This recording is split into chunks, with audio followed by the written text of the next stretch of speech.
Hello, and welcome to the South Coast Artists Index, where artists, performers, and writers, as well as curators, directors, and supporters, anyone with ties to the creative community, drops by to introduce themselves to you. We'll talk about their beginnings, their vision, their passion, and so much more. The South Coast Artist Index podcast is brought to you in part by Heavenly Spirits, who invites you to celebrate the art of life and creative communities everywhere. Learn more at heavenlyspirits.com. Hi, this is Ron Forty with another episode of the Artist Index podcast, brought to you by the Artist Index and sponsored by Heavenly Spirits Imports. And I always say that every podcast is special. We are closing in. We're just a breath away from episode 100. And this one is special. It is different. It's about an event that's coming up. And I have some curiosities about this because, well, you'll hear about it if you hang around. So as per usual, I'm going to have my guests introduce themselves. And you notice I said guests. So this is, I think, the first double guest since Gene and Bill Kendall. So with that in mind, one of you lead off. Hi, my name is Patrice Tiedemann, and I am the Artistic Director of Seaglass Theater Company based in New Bedford, Massachusetts. Hi, I'm Jodi Goble, and I composed a piece for Seaglass that is premiering this weekend. Excellent. Tell us a little bit about this production.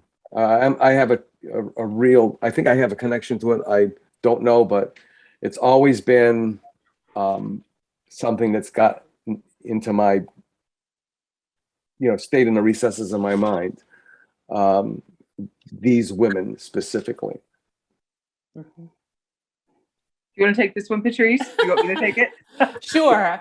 And I'll talk more about Seaglass and how we're supporting this project. But I think it's great to hear from the composer and how we got started on this project, which has been more than 2 years in the making, with some, turns and twists with COVID and rescheduling. And we're just thrilled that, Jodi took the red eye in last night from a performance, and she's here and ready to start production week.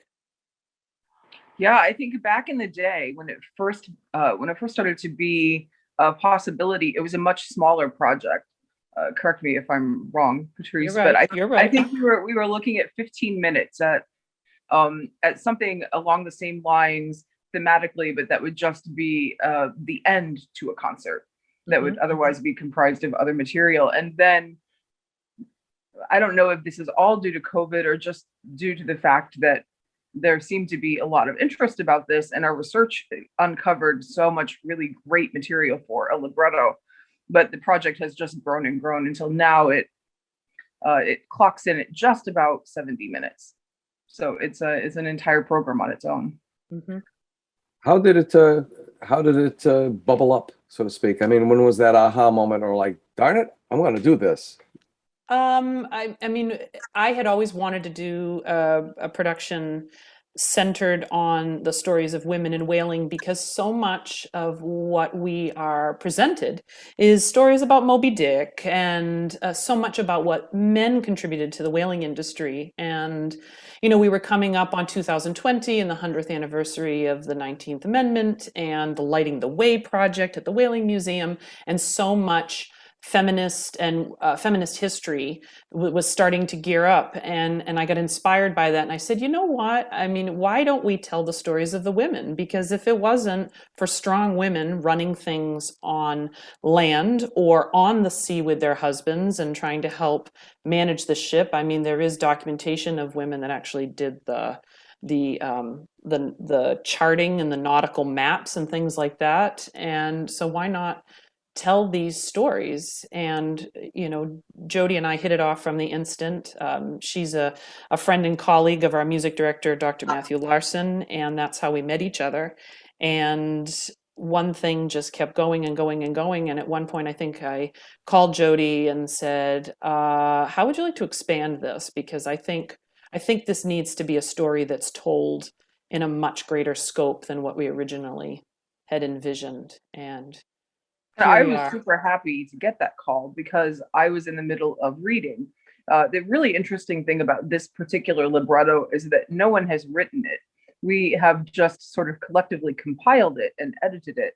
So it is completely made up of either first person accounts of what happened from these narrators themselves, who were all real people, or traditional material that is historical to the time. So some sea chanties, and I have found a lullaby and some hymn tunes and that kind of thing. But the rest of it is from journal entries and ship logs and letters. Mm-hmm. Okay. I had at one time in my life been the manager of a puppet theater, and one of the people, one of the misfits on our crew of misfits, because we like to be thought of that way, because and it's a puppet theater, but we had a scale theater that we built, and and we were focusing on the history of New Bedford and creating an education plan for elementary school children. And one of the individuals who was an Emerson graduate, I'm going to put his name out there. I believe his name was Robert or Bob Anderson. And as the manager of the puppet theater, I was like, wow, this guy is brilliant. But I mean, in 1 minute, he's raging. In another minute, he's brilliant. In another minute, he's raging. In another minute, he's brilliant.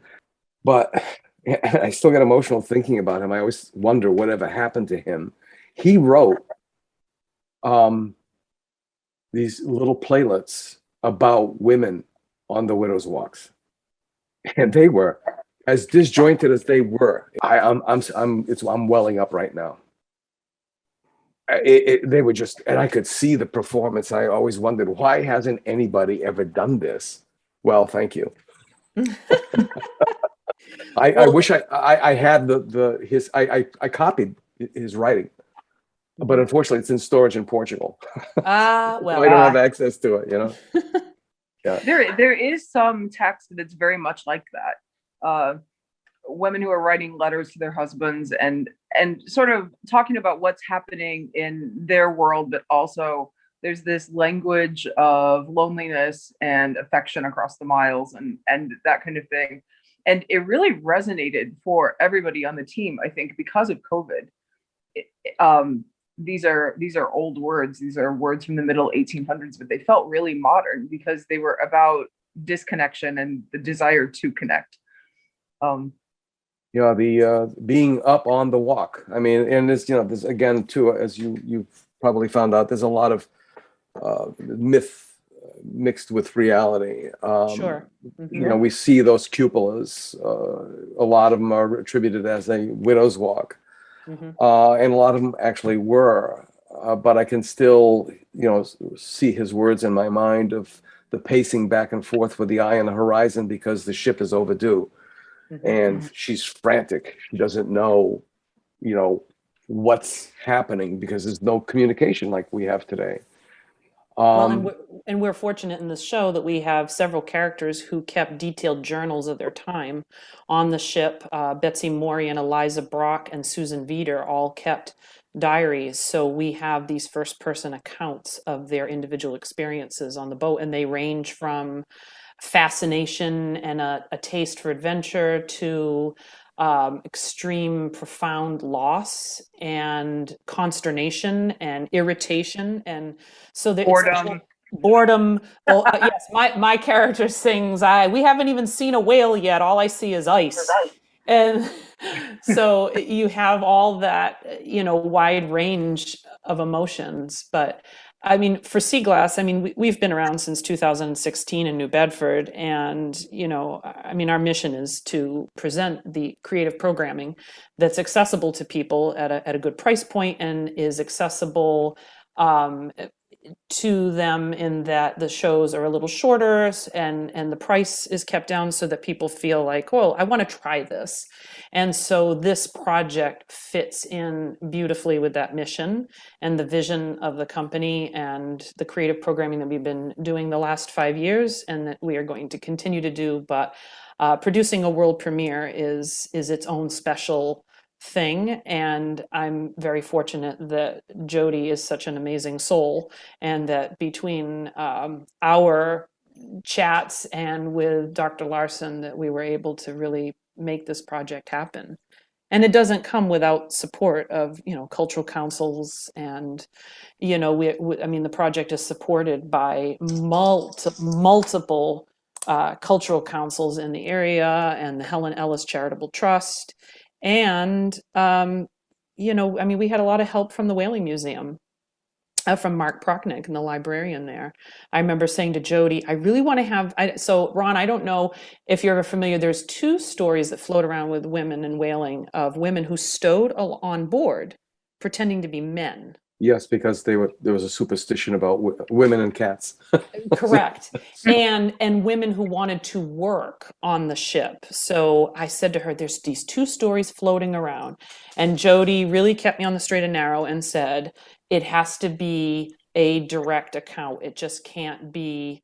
It can't be the myth, because nothing else is mythical about the Correct. project. Right. Yeah. So I contacted Mark at the Whaling Museum and said, I need hardcore, I really need first person accounts of one of these 2 women's stories. No problem. Come right in on this day. I walked into the research library. He had the ship's log out to where it begins to speak about Miss Johnson. And I took copious notes, took pictures. And when Jodi was here in June, when we had our working session to finish the score, she wrote music. Now that I could prove to her that I didn't have just myth and had the real stuff, I said, Jodi, please write music about this character, because this is like too amazing. It's an amazing thing, and I really want to tell this in the show. And she humored me and composed this. It was an amazing story. Yeah.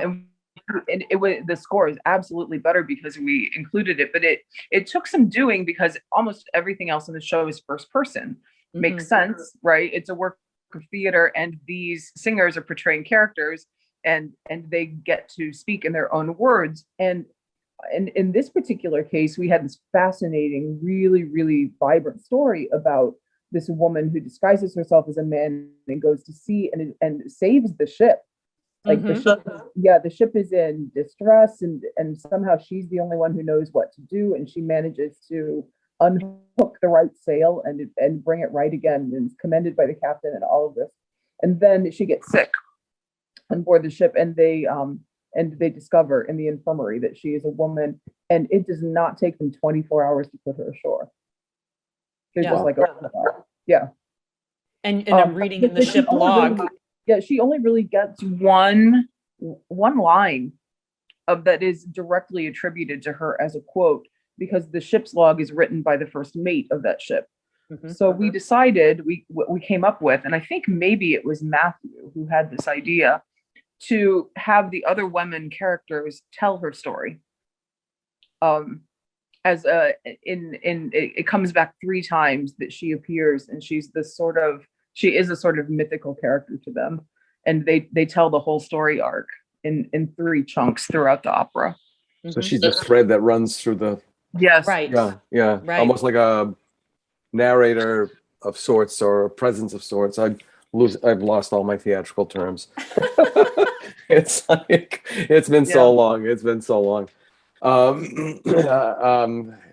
just have these flashes of Boris Goldovsky. Walt, what? Sparafucili. What do you think he's trying to do right now? It's like, I can hear him in my head, but I can remember that, but I can't remember some of the terms. It's kind of weird. Wow. I mean, I know the curtain hasn't risen on this as of yet. The premiere is when? Well, it is October 2nd and at 7:00, and that is at the First Unitarian Church in New Bedford. Now, it's one of the interesting things about this. So we are in partnership with the New Bedford Port Society, which manages Seaman's Bethel and the Mariners Home. And when we originally were thinking about this project and where it should be held, the logical place seemed to be Seaman's Bethel. And the team there, the management team, welcomed us with open arms. Absolutely, we want to be partners with you in this, in the hopes that this show is going to be filmed this week in our dress rehearsal. And part of that filming is going to be part of a permanent exhibit in the future at Seaman's Bethel on women and whaling. But what we discovered, and we didn't know until we went into the space, was Seaglass did a show in August in tandem with DATMA called The Lure of the Sea. And that one was presented at Seaman's Bethel. And we discovered that evening that 3 opera singers in the Seaman's Bethel was about all that space could handle acoustically. And I texted Jodi immediately in Iowa and said, we have to rethink the venue because I think we're going to make people's ears bleed.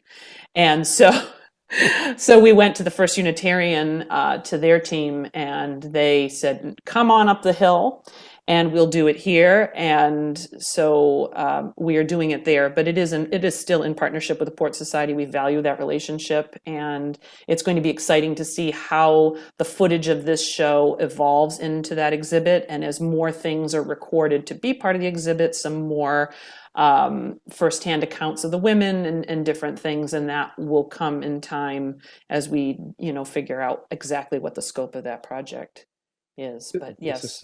This is so barring exciting. a COVID disaster, we should be on tonight. Yeah, we should be on October 2nd. Yeah. Well, it really can't be overstated either how world-class these voices are. I have not heard them singing the thing I wrote for them yet, but I've heard them singing other things, and I can't wait. First rehearsal is this afternoon.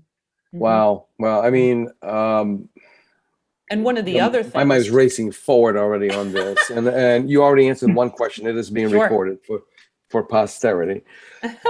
And to jump back a little bit to with the Whaling Museum crew, they are phenomenal people. I returned in my own practice from being an abstractionist to going into more of a social expressionism or objective narrative or whatever. Somebody's got to put a tag on it because I can't do it. And it's focusing on the New Bedford Arctic whaling disaster of 1871. And I contacted Mike Dyer there.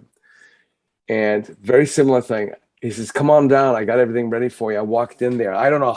I've yet to this day, I've got to ask him. And it was just kind of creepy, wonderful. But the first notation in that logbook was on my birthday. Wow. September 2nd. And I was like, whoa. This is incredible. I mean, I had everything I needed to do to get into that vibe, to produce this more psychological reality versus photographic / historic reality. So that's one thing. The other thing too is, and I tend to jump ahead quite a bit, I really feel that you guys are going to light a fire. This is like you're lighting the fuse on this dynamite, and it's going to take off into bigger things. I mean, you pulled the plug out of the jug. Well, yes. And another important thing, and I appreciate that, Ron, because, as a small company, and when you first come on the scene, people know me. I mean, I've been singing around and singing with, different organizations in the area, but till all of a sudden, here's my company. Do you know the name? Do you know the name? And getting out there and, shaking hands and kissing babies and everything. And it is to the point, what's wonderful is that there are people who know and are now saying, what are we going to do next? And also for me, thinking about, how can I also help artists that want to sing with Seaglass? I've been fortunate to have a good career over my time and I want to help young singers do that as well, and instrumentalists. And I am very proud that this production, the orchestra is also all female identifying instrumentalists as well. We have artists of color in this production. There's only one man, and that is Veary, who is well known to local audiences, both as a playwright and as an actor, and as a retired judge.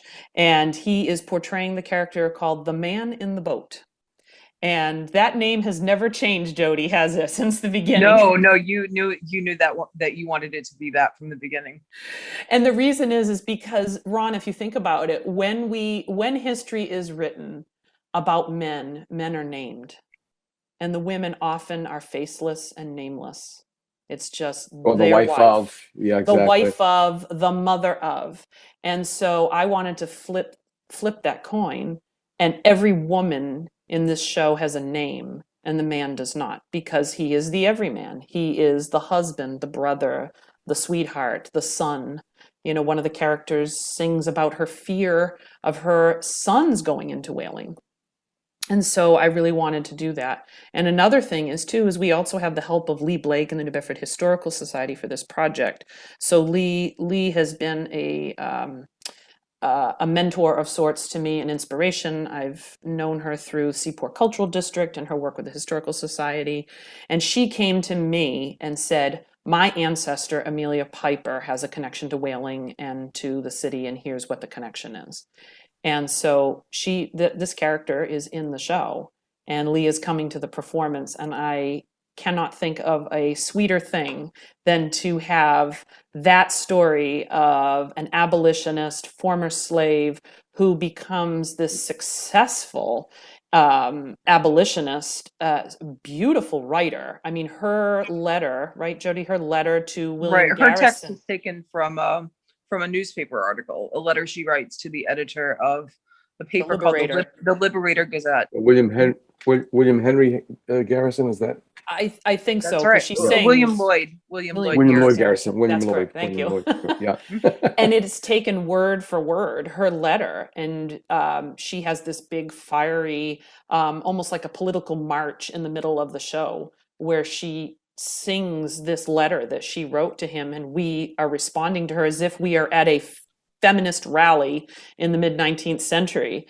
And it's a wonderful, wonderful section of the show. And that would not have been possible if Lee had not said to me, have you considered this? And, you know, not only are women particularly faceless, but let's also give a voice to women of color from the 19th century. And this woman who had this amazing story, and what is her connection to whaling? Then her sons go into whaling. And so she sings of her fear of that in this show. What happens to them on the ship?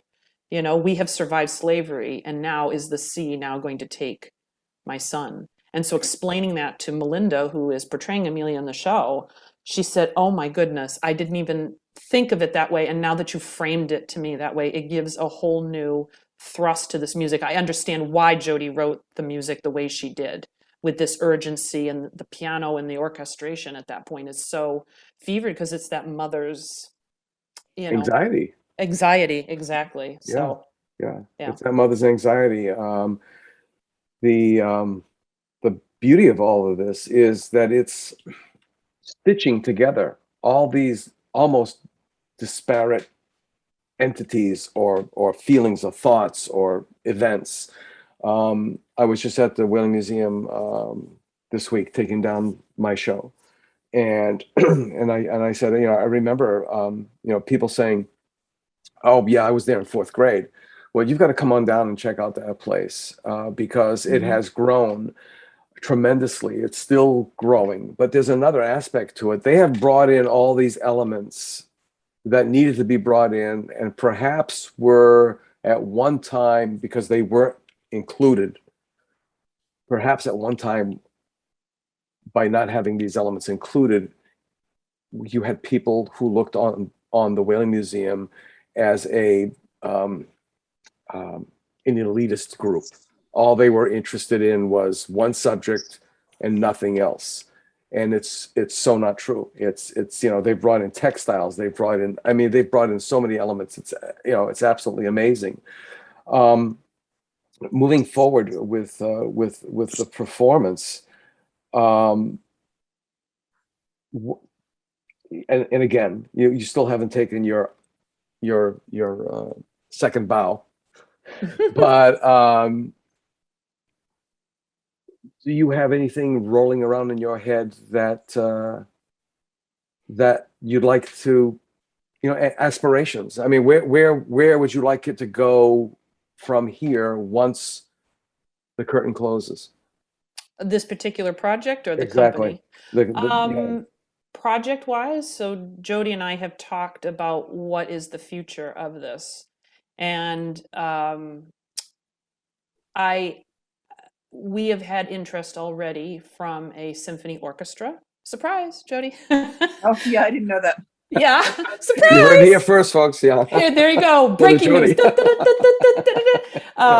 Yes, I received an email from a conductor asking me about orchestrating this for orchestra, for full orchestra, and what that would entail. Yeah, and there is interest also from Tell them other. about 6 months. Sure. I think that'll be doable. We'll talk today on our drive. And Jodi and I have talked about this project not only as this is going to be this and a world premiere, Ron, things also change after world premiere. We're going to get feedback from people. We're very interested to hear, what does the audience think? How does this project get shaped? Does it get expanded even more? Does it stay as exactly as it is? And Jodi and I have talked about whether this would be interesting to colleges, because Jodi is a college professor, and whether this would be interesting to college opera programs, because it is a heavy female show, and it's very hard to find operas, as you know, that are women heavy. And so we've talked a little bit about that, and we've also talked about marketing it as a creative small show for companies that are looking for something, that's interesting, historically driven, feminist driven. And hopefully this will have a life for a long time, an educational presentation of it for schools with an educational, what do you call it? Like Music Words opera that they did through Opera America. So it would have like its own like learning unit to work with the schools. But this is all things that are in the next few years that'll be planned for this. But Jodi's not getting rid of me anytime soon. The thing that I was thinking about, I was speaking with Ryland Brenner about this. I always ask artists, when were you bitten by the bug? Or when was that aha moment? Or when was that thunderbolt that's like, this is what I'm going to do forever. This is what I want to be. This is what I am.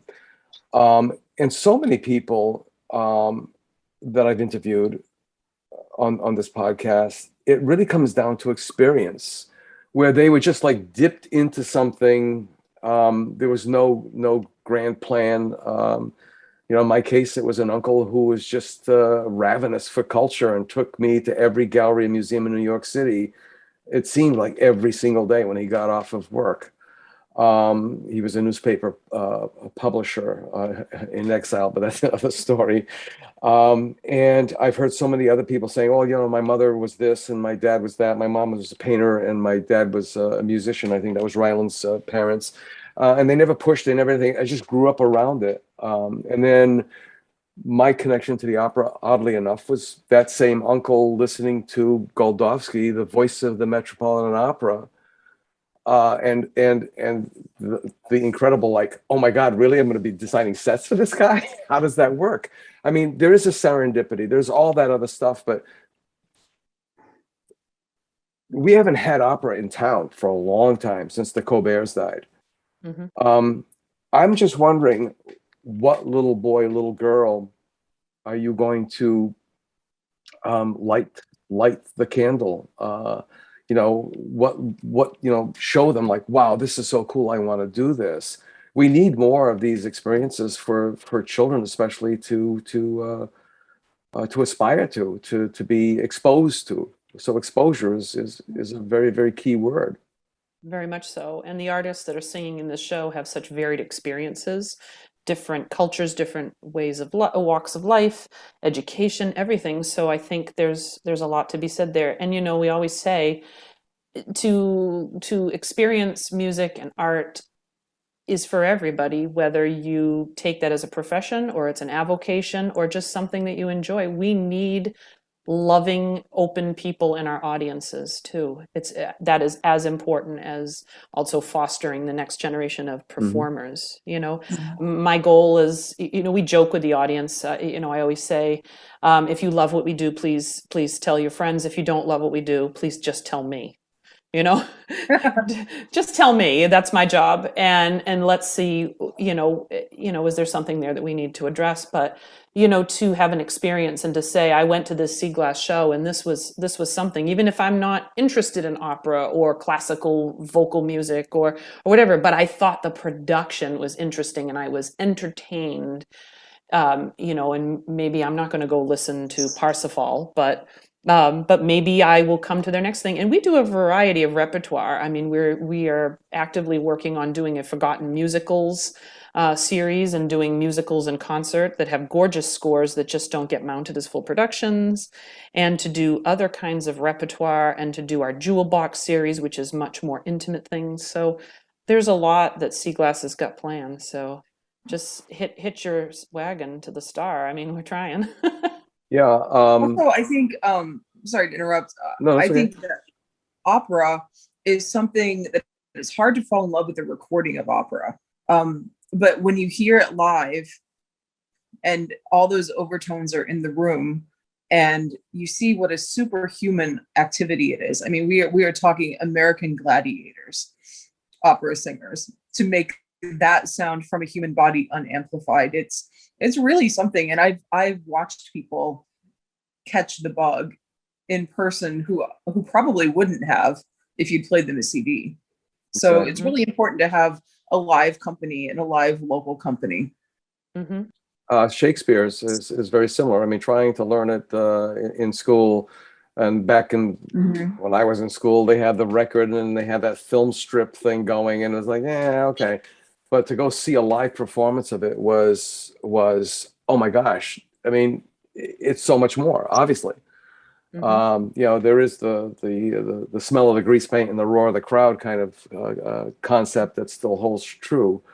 And I think it's important in this show too, is that people see that a woman, this is a female composer doing this, playing this show, working with these artists, even better, that this is all really orchestrated as a very combined effort. And the people who come to the concert, we are having a gala reception after the concert with at the church, and with live jazz music and cocktails and fun nibbles, and people can meet Jodi and pick her brain and ask her what else does she have going on in there, and how did it feel to write this, and you get to talk to her, meet the performers, talk to the instrumentalists. And so I guess it's our version of what they call the petting zoo for the symphony. Well, everybody can meet Jodi. She's very nice. She's very charming. It's that other thing too, that always the backstage pass for some people is much more valuable than their seat ticket, because they can tell people, oh, I got to speak to the composer. Oh, I got to see so-and-so. I got to see the performer. And that's because there's that veil, there's that thing from behind the proscenium, the audience some people just can't get enough of, some people see it. Yeah, fine. It's good. But the other people, they want to know what goes on back there. They want to see the mechanism in the clock. I think we all like to know how things are made, right? Yeah, exactly. Jodi, how do you start something like this? I mean, okay, now you had a concept, but what was step one? You always start with text, or at least I do. I'm going to say 100% of the music that I write involves singers in some way or another. A lot of times it's art song, it's just voice and piano. I have in recent years been branching out into chamber songs with more instruments. And I've done some choral writing, but it always starts with text. And I find that the poem, or the letter in this case, or whatever, the text will tell you what it wants you to do with it. So I tend to write what the singer is going to sing first, and then I figure out how I'm going to support that in a texture and what that texture will look like. That's my process. And then once you have 10 minutes written, you're kind of good to go. Then the ball is rolling. Mm-hmm. Any, for either one of you, any aha moments, or oh my gosh moments, or like, oh, this is going to spin totally around in a direction we hadn't planned on. Oh man, Susan Veeder. Yeah, this was a book that we tried to get our hands on for a long time and couldn't because of COVID, because it was only available through one museum on Nantucket. The Nantucket Historical Association. Right. Mm-hmm. So and they were closed to the public. And they were closed, and finally they opened, and we got the book, and I read the book. And so this was a woman who painted these gorgeous watercolors of all of the places that she traveled on this ship. But most of the entries themselves are fairly perfunctory because paper is cheap, or paper was expensive, right? Yes, it was. And then the story that I think I was saying earlier, that the poem always tells you what it wants you to do. And in this case, like finding the right words, or the words that are going to have like a dramatic and theatrical impact, or that express the humanity of the person in the most direct way. That's also part of the composition process, like choosing the right text that is going to speak to people. And in this particular case, it's the story of the birth of her daughter on board the ship, and then the death of her daughter just about a year later. So I don't think I'm going to spoil it more than that, but it's a really gripping and tragic story. Mm-hmm. And she's sung by Emily Harmon, who's worked for Seaglass several times before, and she's an amazing mezzo-soprano for the company, who just found out that she is one of 27 finalists worldwide for the Jet Parker Young Artist Program at Covent Garden. So, oh, wow.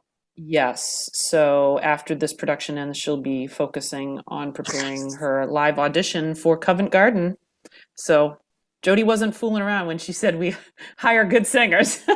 Yeah, that's amazing. I mean, so she's singing that part of Susan Veeder, and a lot of the perfunctory information will be on this podcast post, so we can list the name of the performers, the Sure. performance times, all that stuff for the historical record as well. Mm-hmm.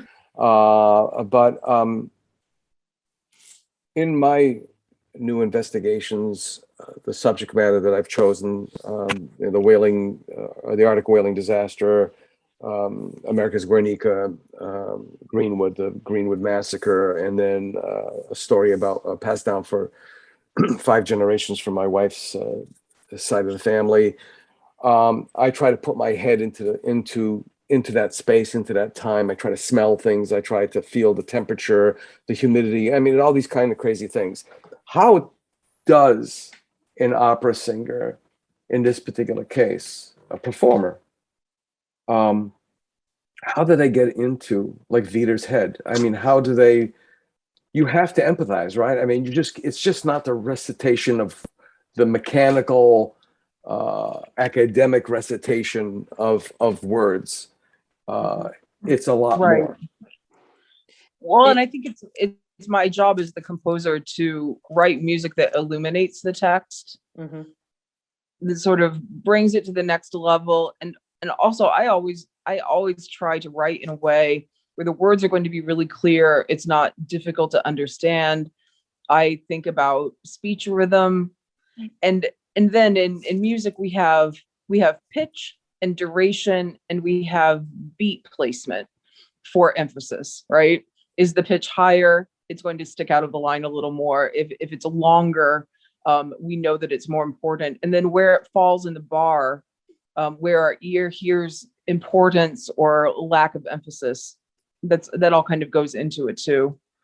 But I think that a singer will look at the words first, hopefully, and then they'll look at what I've done with the words, and then they will add their own research to that of the character, and they'll bring whatever is in their own experience. And in this particular case, it's this universal maybe not everyone has had this experience, but a lot of people have been afraid of having this experience of losing a child. Yeah. Oh. Yeah. And then also to be at sea, and what do you do with the body? Right. Well, she preserve says it. that. Yeah. She says, here we are. We're in Tahiti. Can we bury her here? No, we can't do that.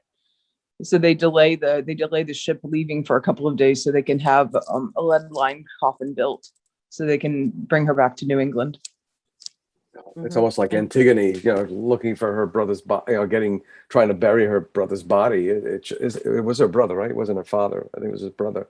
Anyway, that suspension of fulfillment is got to be something else. And then the suspension of notes as well. And the fact that you go from very emotional language to purely logistical language, and what is more human than that?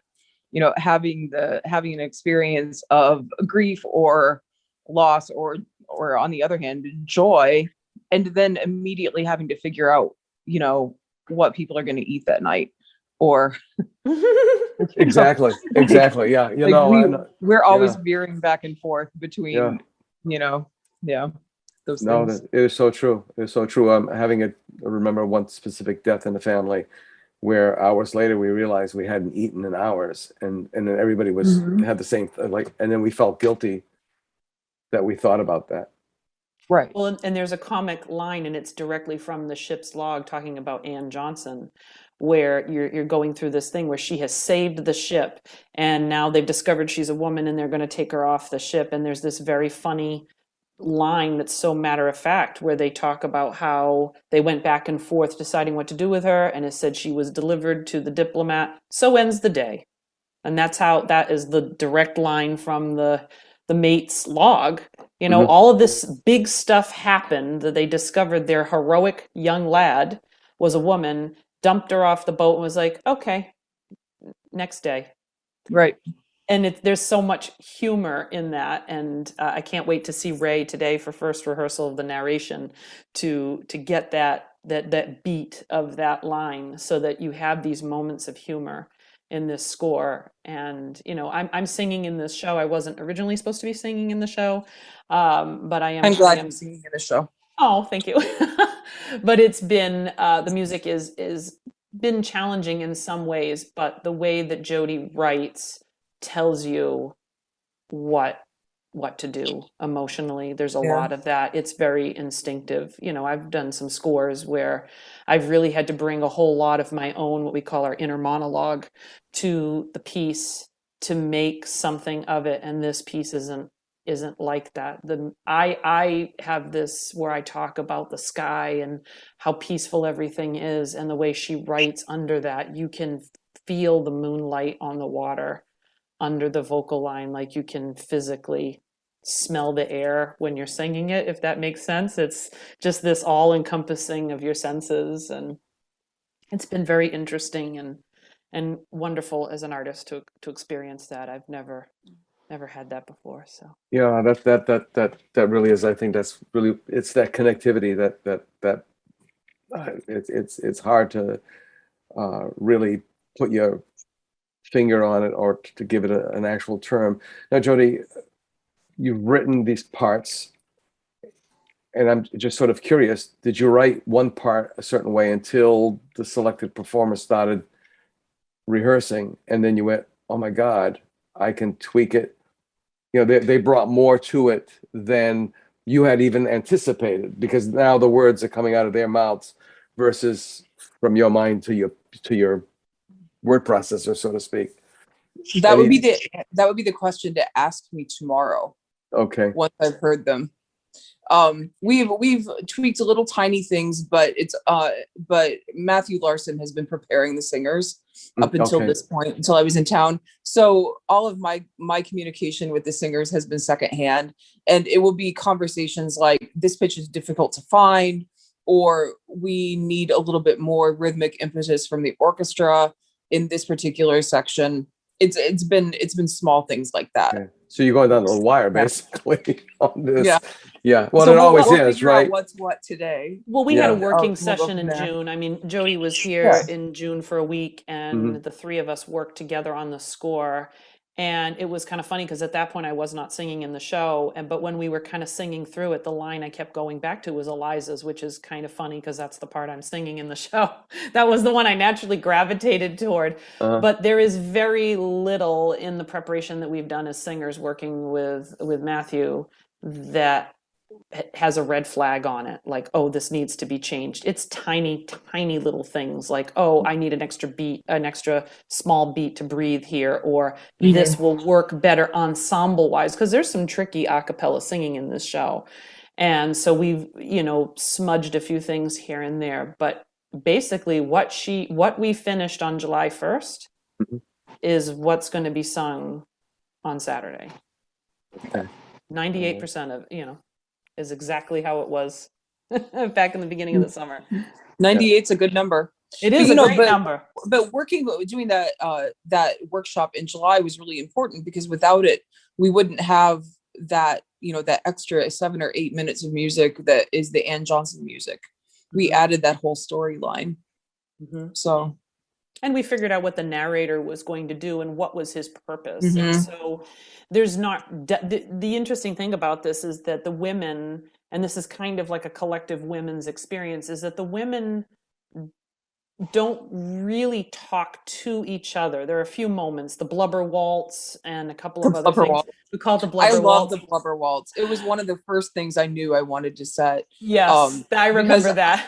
I was reading a book that collected a lot of different writing by a lot of different women attached to the whaling industry, and I just kept highlighting lines that talked about them being on ship and talking about how disgusting the process of whaling is, like how smelly it is, how dirty it is, and it seemed that everybody had to weigh in on this. And I thought, what if we took all of these lines and put them together and had an ensemble where they were complaining about this, because I needed something funny for the middle of the first half, or at least sort of lighthearted, because there's a lot of emotionally intense stuff in this show, as you can imagine. Yeah. And then I thought, well, how am I going to set this? And I came up with like a grand waltz. So we've called Matthew calls it the blubber waltz. And that's sung by the three characters that are so the cast is divided into the sailors and the landlubbers. And so the three sailors in the show sing the blubber waltz, but then the three women who are the land also sing together about the longing, and like you talked about, Ron, with the widow's walk, and that when are they coming back, and the experience of that. To ask you another question, of all the women featured in this, opera or operetta? It's an opera, but I think it defies categorization. You could call it an opera. You could call it a cantata in some senses. Yeah. Okay. All right. Yeah.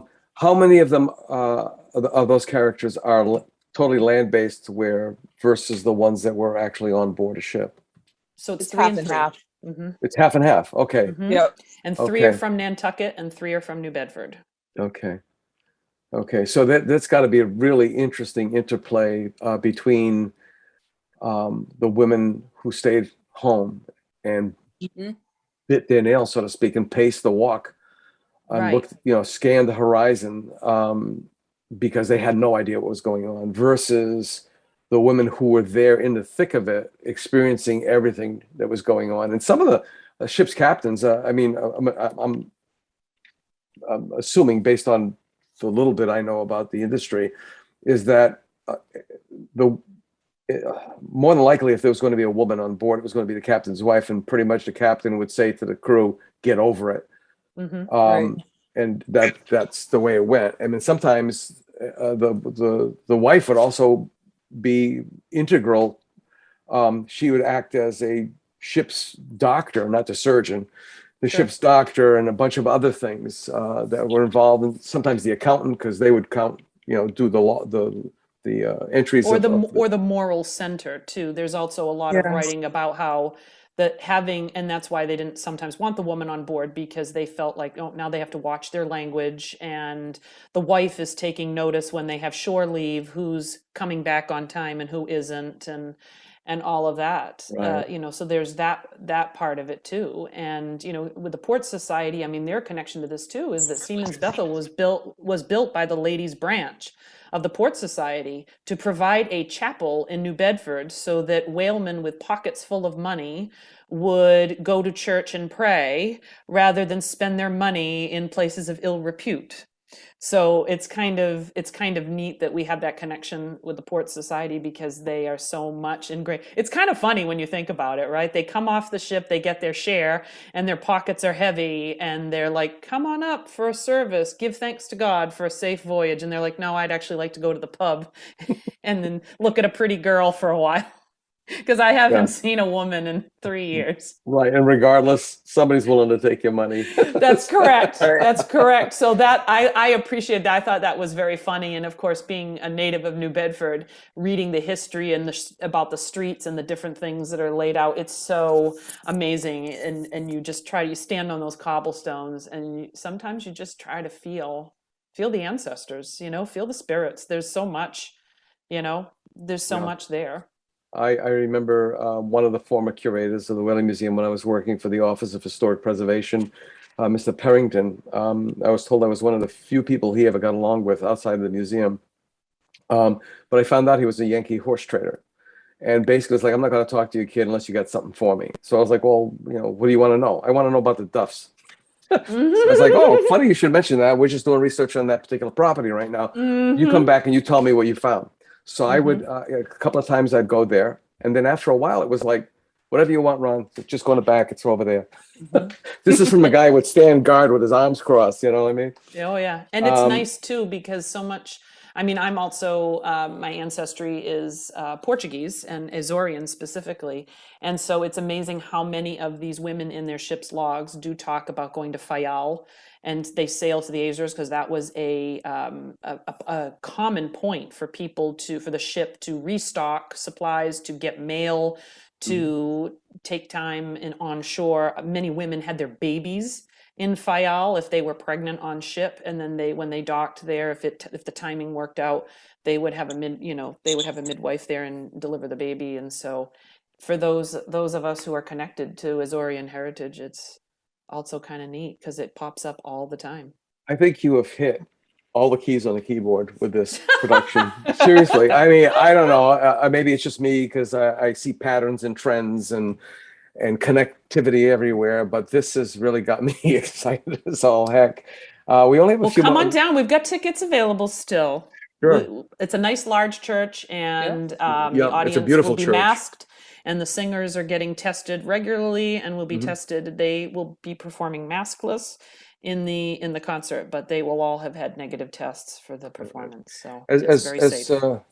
We wind us down, any last words, things you forgot to say before, anything of that sort?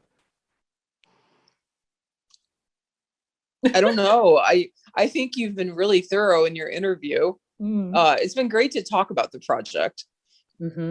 It's interesting. It's interesting in the compositional process. You spend so much time just in a room by yourself scribbling, and then mostly after it's over, suddenly it becomes very social, which is nice. And I can totally understand that, because a lot of the times for me in the creative process is walking with the dog, going down to the fort, and just, obviously trying to pay attention to things. But also the best writing I've ever done has been when I've been walking. The most creative I've ever been is when I've been walking. And then you get back and it's like, what was that wonderful idea that I had? I have no idea what the heck it was. All right. It eventually percolates back up. Hey, much of the Seaglass Theater season is planned in my shower. I just have to tell you. I get a lot of inspiration washing my hair. No, there was a famous advertising executive who discovered a method for breaking things down to prepare a marketing plan and an advertising plan, because he was staring at the tile in his shower and he went, oh my God, it's right there. It's 4 squares. This is this is that, this is this, and this is that. And look how they connect. It's almost like a Venn diagram, but squares. It's kind of interesting. So for the record, so that we can have it when we go on the out, once again, who, when, where, why. We already talked about the how. Okay. So Seaglass Theater Company presents Wailing Women, a world premiere, the lives of 6 women from New Bedford and Nantucket in their own words. It'll be performed at the First Unitarian Church in New Bedford, that's 71 8th Street at 7 p.m. Tickets are $35, and that includes a gala cocktail reception in the parlors of the church and a chance to meet the composer. And the tickets can be purchased on Eventbrite or at the door the day of the performance. Doors open up a half hour beforehand, and we have COVID protocols in place, and we have a lot of interest and hope to see people there. Love to meet people. Jodi? I Final think words? Patrice said it all. Okay. I'm thrilled to be here, and I can't wait for it to happen. It'll be a big relief. It's always that. Yeah, I still remember that knot in your stomach. And then when the curtain opens and it's like, okay. Yeah, it's great. Well, thank you so much, and thank you for sharing this with us on the Artist Index. We don't often get enough performers, or people from theater. It's pretty much a one-man show right now. I mean, there are people that work in the background, but as we gather more grants and as we expand, it'll get much better. We'll be able to cover more things. Thank you so much. Thank you. Thank you. It's been so great talking to you. Thank you. Yeah, you're welcome. You're welcome. Well, folks, that's another episode in the can, so to speak, of the Artist Index, brought to you by the Artist Index and its sponsor, Heavenly Spirits Imports. And COVID's not over yet. It's still affecting our lives. We're all crazy one way or the other because of what's going on. And but it's nice to know that we have occasions and events such as the one that's coming up. And with that in mind, thank you so much, and see you next time. Bye-bye. We'll see you next week for another episode of the South Coast Artist Index podcast. The South Coast Artist Index podcast is brought to you in part by Heavenly Spirits, who invites you to celebrate the art of life and creative communities everywhere. Learn more at heavenlyspirits.com. To learn more about the South Coast Artist Index, visit theartistindex.com. Find us on Facebook, Instagram, and YouTube. Be the artist you believe you are, and let's take care of each other out there.